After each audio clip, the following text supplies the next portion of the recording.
വിവാദങ്ങൾക്ക് പിന്നാലെ ദേവസ്വം വകുപ്പ് സ്പെഷ്യൽ പ്ലീഡറുടെ രാജി ചോദിച്ചു വാങ്ങി സർക്കാർ. കെ.ബി. പ്രദീപിനോട് മുഖ്യമന്ത്രി രാജി ആവശ്യപ്പെട്ടിരുന്നു. ശബരിമല സ്വർണ്ണ കവർച്ചാ കേസിൽ പ്രതിസ്ഥാനത്തുള്ള സ്മാർട്ട് ക്രിയേഷൻസിന്റെ അഭിഭാഷകനാണ് കെ.ബി. പ്രദീപ്.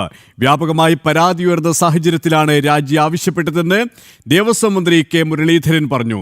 നിയമനം നല്ല ഉദ്ദേശത്തോടെ ആയിരുന്നുവെന്നും രാജി ആവശ്യപ്പെട്ടതിന് പിന്നാലെ മന്ത്രിയുടെ പ്രതികരണം. വിശദാംശങ്ങളുമായി MS വീണ ചേരുകയാണ്. വീണ, വിവാദമായിരുന്നു ഈ ഒരു നിയമനം.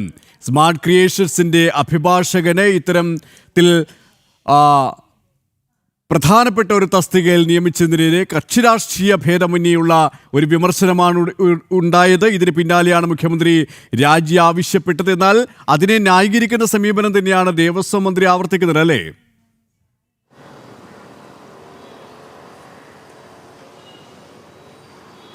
കെ.പി. തീർച്ചയായും അത്തരത്തിലുള്ളൊരു നിലപാട് തന്നെയാണ് ദേവസ്വം മന്ത്രി സ്വീകരിച്ചിരിക്കുന്നത്. ഈ ദേവസ്വം സ്പെഷ്യൽ പ്ലീഡർ സ്ഥാനത്തേക്കാണ് ഈ ശബരിമല സ്വർണ്ണ കവർച്ചാ കേസിലെ പ്രതിസ്ഥാനത്തുള്ള സ്മാർട്ട് ക്രിയേഷന്റെ അഭിഭാഷകനായിരുന്ന കെ.ബി. പ്രദീപിനെ നിയമിച്ചത്.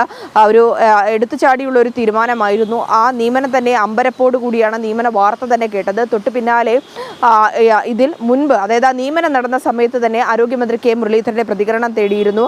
അന്ന് ഈ മുഖ്യമന്ത്രിയുടെ പരിധിയിൽ വരുന്ന, അല്ലെങ്കിൽ മുഖ്യമന്ത്രിയാണ് ഈ നിയമനവുമായി ബന്ധപ്പെട്ടൊരു തീരുമാനം എടുത്തതെന്നാണ് അന്ന് പ്രതികരിച്ചത്. തൊട്ടു പിന്നാലെ ഇത് വിവാദമായിരുന്നു. വലിയ തരത്തിൽ സർക്കാരിന് തന്നെ പ്രതിച്ഛായ മങ്ങുന്ന തരത്തിലേക്ക് ഇത് കാര്യങ്ങൾ ഉണ്ടാക്കുമെന്നും സർക്കാരിൻ്റെ നിലനിൽപ്പിനെ അത് അവമതിപ്പുണ്ടാക്കുമെന്നുള്ള കാര്യങ്ങൾ തിരിച്ചറിഞ്ഞതിന് പിന്നാലെയാണ് രാജി ചോദിച്ചു വാങ്ങുന്ന തരത്തിലേക്ക് കാര്യങ്ങൾ എത്തിയിരിക്കുന്നത്. മുഖ്യമന്ത്രി ആണ് ഇതുമായി ബന്ധപ്പെട്ടുകൊണ്ട് കെ.ബി. പ്രദീപിൽ നിന്ന് രാജി ചോദിച്ചു വാങ്ങിയിരിക്കുന്നത്. ഈ ശബരിമല സ്വർണ്ണ കവർച്ചാ കേസുമായി ബന്ധപ്പെട്ട് പ്രതിസ്ഥാനത്ത് നിൽക്കുന്ന സ്മാർട്ട് ക്രിയേഷനിലെ CEO പങ്കജ് ഭണ്ഡാരി അടക്കം അറസ്റ്റ് ചെയ്യപ്പെട്ട ഒരു സാഹചര്യമുണ്ടായിരുന്നു. ഈ സ്വർണം വേർതിരിക്കുന്നതുമായി ബന്ധപ്പെട്ടുള്ള നിർണായക നീക്കങ്ങൾ, ഈ കവർച്ചയുമായി ബന്ധപ്പെട്ട കാര്യങ്ങളിൽ പങ്കജ് ഭണ്ഡാരിക്ക് നിർണായകമായിട്ടുള്ള പങ്കുണ്ടെന്നടക്കം വിവരങ്ങൾ പുറത്തു വന്ന പശ്ചാത്തലത്തിലാണെന്ന് SIT സംഘം പങ്കജ് ഭണ്ഡാരിയെ അറസ്റ്റ് ചെയ്തത്. ഈ പങ്കജ് ഭണ്ഡാരിയുടെ ഹർജിക്ക് വേണ്ടി കോടതിയിൽ ഹാജരായ അഭിഭാഷകൻ കൂടിയാണ്. അതിനാൽ തന്നെ ഇയാളെ ഈ ഒരു, അതായത് ദേവസ്വം ബോർഡിലെ തന്നെ ഈ പ്രധാനപ്പെട്ട ഒരു തസ്തികയിലേക്ക് നിയമിക്കുമ്പോൾ ഈ കോൺഗ്രസിന് എന്തെങ്കിലും, ഈ ശബരിമല സ്വർണ്ണ കവർച്ചാ കേസുമായി ബന്ധപ്പെട്ട് കോൺഗ്രസും പ്രതിക്കൂട്ടിലായിരുന്നു. കോൺഗ്രസിന്റെ മുതിർന്ന നേതാക്കളടക്കം, അതായത് സോണിയാഗാന്ധി അടക്കമുള്ളവരെ പ്രതിയായ ഉണ്ണികൃഷ്ണൻ പോറ്റി കൂടിക്കാഴ്ച നടത്തിയതിന്റെ തെളിവുകളടക്കം പുറത്തു വന്ന പശ്ചാത്തലമുണ്ട്. അതിനാൽ തന്നെ ഈ കോൺഗ്രസിന് വേണ്ടി ആ കേസ് അന്വേഷണ സമയത്ത് എന്തെങ്കിലും പ്രത്യുപകാര കാര്യങ്ങൾ ചെയ്തിരുന്നോ, അല്ലെങ്കിൽ തെളിവ് നശിപ്പിക്കുന്നതുമായി ബന്ധപ്പെട്ടുള്ള കാര്യങ്ങളിൽ എന്തെങ്കിലും പങ്ക് വഹിച്ചിരുന്നോ, വഴിവിട്ട സഹായം ചെയ്തതിന്റെ പ്രത്യുപകാരമായിട്ടാണോ ഈ ദേവസ്വത്തിൽ ഈ ഒരു സ്പെഷ്യൽ പ്ലീഡർ എന്ന തസ്തികയിലേക്ക് കെ.ബി. പ്രദീപിനെ അത്തരത്തിലുള്ള സംശയങ്ങൾ തന്നെയാണ് നിലനിൽക്കുന്നത്. അതേസമയം തന്നെ ഈ സംഭവം വിവാദമായതിന് പിന്നാലെ, നിയമനം കൂടുതൽ വിവാദമായതിന് പിന്നാലെയാണ് മുഖ്യമന്ത്രി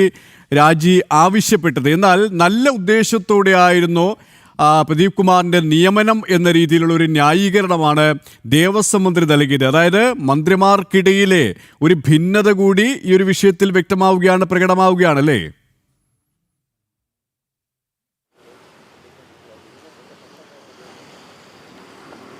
തീർച്ചയായും മന്ത്രിമാരുടെ ഭാഗത്തെ ഭിന്നത എന്ന് നമുക്ക് പറയുന്നതിലപ്പുറം ഇതിനെ ഒരു ന്യായീകരിച്ചുകൊണ്ട്, ഒപ്പം തന്നെ മുഖം രക്ഷിക്കുവാനുള്ളൊരു ന്യായീകരണ വാദം തിരുത്തിക്കൊണ്ട് തടി തപ്പുവാനുള്ളൊരു നീക്കം തന്നെയാണ് ദേവസ്വം മന്ത്രിയുടെ ഭാഗത്തുനിന്നുണ്ടായത്. ഈ ഒരു നിയമനത്തിൽ ജാഗ്രത കുറവുണ്ടായില്ലേ, സർക്കാരിൻ്റെ ഭാഗത്തുനിന്ന് വീഴ്ചയുണ്ടായില്ലേ എന്ന ചോദ്യങ്ങൾക്ക് ദേവസ്വം മന്ത്രി നൽകിയ മറുപടി, ഈ നിയമനം വന്നു, പക്ഷേ സദുദ്ദേശപരമായി നടത്തിയൊരു നിയമനമായിരുന്നു. അദ്ദേഹം അറിയപ്പെടുന്ന ഒരു ക്രിമിനൽ ലോയറാണ്. അതിനാൽ തന്നെ ഈ തസ്തികയിലേക്ക് വരുമ്പോൾ അത് കൂടുതൽ പ്രയോജനപ്രദമാകുമെന്നാണ് മനസ്സിലാക്കിയത്. പക്ഷേ ഈ നിയമനവുമായി ബന്ധപ്പെട്ട് പരിശോധിക്കുമ്പോൾ ഭക്തരുടെ ഭാഗത്തുനിന്ന് വലിയ തരത്തിൽ വിമർശനം വന്നിരുന്നു. ദേവസ്വം മന്ത്രി എന്ന നിലയിൽ നിരവധി ഭക്തർ തന്നെ ബന്ധപ്പെട്ടിരുന്നു. ഈ നിയമനം കൂടുതൽ പ്രയാസമുണ്ടാക്കുന്ന കാര്യമാണ്. ഈ സർക്കാർ അധികാരത്തിലേറിയപ്പോൾ ശബരിമല സ്വർണ്ണക്കവർച്ചയുമായി ബന്ധപ്പെട്ട കേസിൽ ശരിയായ രീതിയിൽ അന്വേഷണം നടക്കും, എല്ലാ പ്രതികളെയും ജയിലിലടയ്ക്കുമെന്നാണ് തങ്ങൾ വിശ്വസിച്ചതെന്നടക്കം ഭക്തർ പറയുന്ന ഒരു സാഹചര്യമുണ്ടായി. അതിനാൽ തന്നെ ഭക്തർക്ക് പ്രയാസമുണ്ടെന്ന് അറിയിച്ച പക്ഷത്തിലാണ് ആ രാജി ചോദിച്ചു വാങ്ങുന്നതിലേക്ക് കാര്യങ്ങൾ എത്തിയതെന്നാണ് പറയുന്നത്. അപ്പോഴും ഒരു കുറ്റബോധമുണ്ടോ എന്ന ചോദ്യത്തിന് കൃത്യമായി മറുപടി പറയുന്നില്ല. വീഴ്ചയുണ്ടായോ എന്ന കാര്യത്തിൽ ന്യായീകരണം നടത്തിക്കൊണ്ട് രക്ഷപ്പെടുന്ന ഒരു മന്ത്രിയെ, ഒരു ദേവസ്വം മന്ത്രിയാണ് നമുക്ക് കാണാൻ സാധിച്ചത്. പക്ഷേ മറു ചോദ്യം കൂടി നിലനിൽക്കുന്നുണ്ട്. അത്തരത്തിൽ ഭക്തരുടെ അഭിപ്രായങ്ങൾക്ക് പ്രാധാന്യം നൽകുന്നുണ്ടെങ്കിൽ, ഭക്തരുടെ വികാരങ്ങളെ മാനിക്കുന്നുണ്ടെങ്കിൽ എന്തിനാണ് ഇത്തരത്തിൽ പ്രതിസ്ഥാനത്ത് നിന്നവരുടെ അഭിഭാഷകനായ ഒരാളെ തന്നെ ഈ തസ്തികയിലേക്ക് കൊണ്ടുവന്നത്? ആ തസ്തികയിലേക്ക് പരിഗണിക്കുമ്പോൾ സ്വാഭാവികമായും പരിശോധിക്കേണ്ട, അതായത് ഈ ഉദ്യോഗസ്ഥന്റെ മുൻകാല ചരിത്രങ്ങളടക്കം പരിശോധിച്ചുകൊണ്ടല്ലേ നിയമനം നടത്തേണ്ടത്. അതിലടക്കം അതിലടക്കം വീഴ്ച ഉണ്ടായി എന്നുള്ളതാണ്. ഈ സർക്കാരിൻ്റെ മറ്റു നടപടികൾ കൂടി പരിശോധിക്കണം. ഇതുപോലെ തന്നെയാണ് പല ഉദ്യോഗസ്ഥരെ നിയമിച്ചിരിക്കുന്നത് എന്നുള്ളതാണ്. എടുത്തുചാടിയുള്ളൊരു നിയമനം, കൃത്യമായിട്ടുള്ള പരിശോധനയോ മാനദണ്ഡങ്ങളോ ഒന്നും തന്നെ നടത്തുന്നില്ല. ഒടുവിൽ വിവാദമാകുന്നു. വിവാദമായ അവസാനം ആ നിയമനം പിൻവലിക്കുന്നു, അല്ലെങ്കിൽ ആ തസ്തികയിലുള്ള ഉദ്യോഗസ്ഥരിൽ നിന്ന് രാജി ചോദിച്ചു വാങ്ങിക്കൊണ്ട് മുഖം രക്ഷിക്കുവാനുള്ള നീക്കം തന്നെയാണ് നടന്നുകൊണ്ടിരിക്കുന്നത്. അത്തരത്തിലുള്ളൊരു നീക്കം അല്ലെങ്കിൽ അത്തരത്തിലുള്ളൊരു വീഴ്ച സംഭവിച്ചതിന് പിന്നാലെ അതായത് പൊതുജനത്തിന്റെ ഇടയിൽ നിന്ന് വലിയ വിമർശനം ഉണ്ടാകുമെന്നും വന്നതിന് ശേഷവും വൻ പ്രതിഷേധം ഉയർന്നതിന് പിന്നാലെയാണ് മുഖം രക്ഷിക്കുവാൻ തിരക്കിട്ടുകൊണ്ട് മുഖ്യമന്ത്രി തന്നെ ഇപ്പോൾ രാജി ചോദിച്ചു വാങ്ങിയിരിക്കുന്നതും ഒപ്പം തന്നെ അതിനെ ന്യായീകരിച്ചുകൊണ്ട് ദേവസ്വം മന്ത്രി രംഗത്തെത്തിയിരിക്കുന്നതും. KP അത് തന്നെയാണ് വിവാദങ്ങൾക്ക് പിന്നാലെ ദേവസ്വം വകുപ്പ് സ്പെഷ്യൽ പ്ലീഡറുടെ രാജി ചോദിച്ചു വാങ്ങി സർക്കാർ. KB പ്രദീപിനോട് മുഖ്യമന്ത്രി രാജി ആവശ്യപ്പെടുകയായിരുന്നു. എന്നാൽ നിയമനം നല്ല ഉദ്ദേശത്തോടെ ആയിരുന്നു എന്നുള്ള ഒരു വിശദീകരണമാണ് മന്ത്രി K മുരളീധരൻ ദേവസ്വം മന്ത്രിയുടെ ഭാഗത്തു നിന്നും ഉണ്ടായത്. വിശദാംശങ്ങളാണ് തിരുവനന്തപുരത്ത് നിന്നും MS വീണ നൽകിയത്.